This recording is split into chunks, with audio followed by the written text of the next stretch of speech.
যখন আমি আহার করি, খাইতেছি বলিয়া চিন্তা করি, তখন আহার কার্যের সহিত আমার একাত্মভাব হইয়া যায়।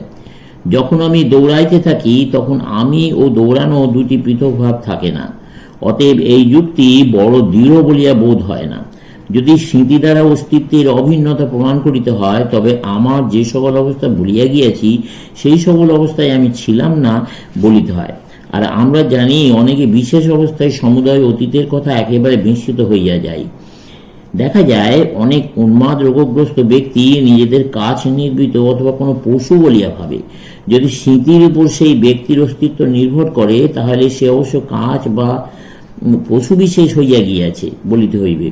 কিন্তু বাস্তবিক যখন তা হয় নাই, তখন আমরা এই স্মৃতি বিষয়ক অকিঞ্চিৎকর যুক্তির ওপর অহংভাবের অভিন্নতা স্থাপন করিতে পারি না। তবে কি দাঁড়াইল এই যে গুণসমূহ হইতে পৃথকভাবে বিদ্যমান এমন কোনো অহংয়ের অস্তিত্ব প্রমাণ করা চলে না, যা সীমাবদ্ধ অথচ সম্পূর্ণ চিরকাল অভিন্ন। আমরা এমন কোনো সংকীর্ণ সীমাবদ্ধ অস্তিত্ব প্রমাণ করিতে পারি না, যাহাতে কতগুলি গুণ লাগিয়া রইয়াছে। অপরপক্ষে প্রাচীন বৌদ্ধদের এই মত দৃঢ়তর বলিয়া বোধ হয় যে, গুণসমূহের অতিরিক্ত কোনো বস্তুর সম্বন্ধে আমরা কিছু জানি না এবং জানিতেও পারি না। তাহাদের মতে অনুভূতি ও ভাবরূপ কতগুলি গুণের সমষ্টিই আত্মা। এই গুণরাশি আত্মা, আর উহারা ক্রমাগত পরিবর্তনশীল। অদ্বৈতবাদের দ্বারা এই উভয় মতের সমন্বয়ে সাধিত হয়। অদ্বৈতবাদের সিদ্ধান্ত এই, আমরা বস্তুকে গুণ হইতে পৃথক রূপে চিন্তা করিতে পারি না। একথা সত্য, এবং পরিণাম ও অপরিণাম এই দুইটি একসঙ্গে ভাবিতে পারি না। এইরূপ চিন্তা করা অসম্ভব। কিন্তু যাহাকে দ্রব্য বলা হইতেছে, তাহাই গুণ। দ্রব্য ও গুণ পৃথক নহে। অপরিণামী বস্তুই পরিণাম রূপে প্রতিভাত হইতেছে। এই অপরিণামী সত্তা পরিণামী জগৎ হইতে সম্পূর্ণ স্বতন্ত্র নয়। পারমার্থিক সত্তা ব্যবহারিক সত্তা হইতে সম্পূর্ণ পৃথক বস্তু নয়। সেই পারমার্থিক সত্তায় ব্যবহারিক সত্তা হইয়াছে। অপরিণামী আত্মা আছেন, আর আমরা সেগুলিকে অনুভূতি, ভাব প্রভৃতি বলিয়া থাকি। এমনকি এই শরীর পর্যন্ত সেই আত্মাস্বরূপ। কিন্তু বাস্তবিক আমরা এক সময়ে দুই বস্তু অনুভব করি না, একটি করিয়া থাকি। যখন আমি নিজেকে শরীর বলিয়া চিন্তা করি, তখন আমি শরীর মাত্র। আমি আর অতিরিক্ত কিছু বলা বৃথা।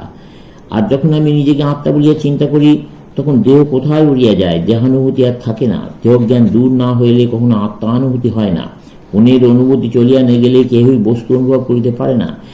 এইটি পরিষ্কার করিয়া বুঝাইবার জন্য অদ্বৈতবাদীদের পুরাতন রজ্জু সর্পের দৃষ্টান্ত গ্রহণ করা যাইতে পারে। যখন লোকে দড়িকে সাপ বলিয়া ভুল করে, তখন তার পক্ষে দড়ি উড়িয়া যায়। আর যখন সে উহাকে যথার্থ দড়ি বলিয়া বোধ করে, তখন তার সর্পজ্ঞান কোথায় চলিয়া যায়। তখন কেবল দড়িটিই অবশিষ্ট থাকে। বিশ্লেষণ প্রণালী অনুসরণ করাতেই আমাদের এই দ্বিত্ব বা তৃত্বের অনুমতি হইয়া থাকে। বিশ্লেষণের পর এগুলি পুস্তকে লিখিত হইয়াছে। আমরা ওই সকল গ্রন্থ পাঠ করিয়া অথবা উহাদের সম্বন্ধে শ্রবণ করে এই ভ্রমে পড়িয়াছি যে, সত্যই বুঝি আমাদের আত্মা ও দেহ দুয়ের একত্ব অনুভব হইয়া থাকে। বাস্তবিক তাহা কখনো হয় না। হয় দেহ, না হয় আত্মার অনুভব হইয়া থাকে। উহা প্রমাণ করিতে কোনো যুক্তির প্রয়োজন হয় না। নিজের মনে মনেই ইহা পরীক্ষা করিতে পারা যায়। তুমি নিজেকে দেহ শূন্য আত্মা বলিয়া ভাবিতে চেষ্টা করো, দেখিবে ইহা প্রায় অসম্ভব।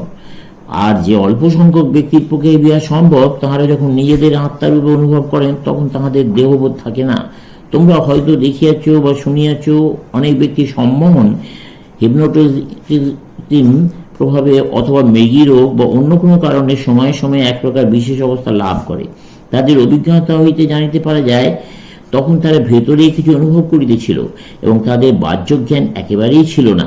ইহা হইতে বোধ হয় অস্তিত্ব একটি দুইটি নয়, সেই এক নানা রূপে প্রতীয়মান হইতেছে। আর এ সকলের মধ্যে কার্যকারণ সম্বন্ধ আছে। কার্যকারণ সম্বন্ধের অর্থ পরিণাম একটি অপরটিতে পরিণত হয়। সময়ে সময়ে যেন কারণের অন্তর্ধান হয়, সেই স্থানে কার্য অবশিষ্ট থাকে। যদি আত্মা দেহের কারণ হন, তবে যেন কিছুক্ষণের জন্য তার অন্তর্ধান হয়, সেই স্থানে দেহ অবশিষ্ট থাকে। আর যখন শরীর ভাব অন্তরিত হয়, তখন আত্মা অবশিষ্ট থাকেন। এই মতে বৌদ্ধদের মত খণ্ডিত হইবে। আত্মা ও শরীর দুইটি পৃথক। এই অনুমানের বিরুদ্ধে বুদ্ধরা তর্ক করিতেছিলেন। অদ্বৈতবাদের দ্বারা এই দ্বৈতভাব অস্বীকৃত হয় এবং দ্রব্য ও গুণ একই বস্তুর বিভিন্ন রূপ প্রদর্শিত হয়, তাহাদের মত খণ্ডিত হইল।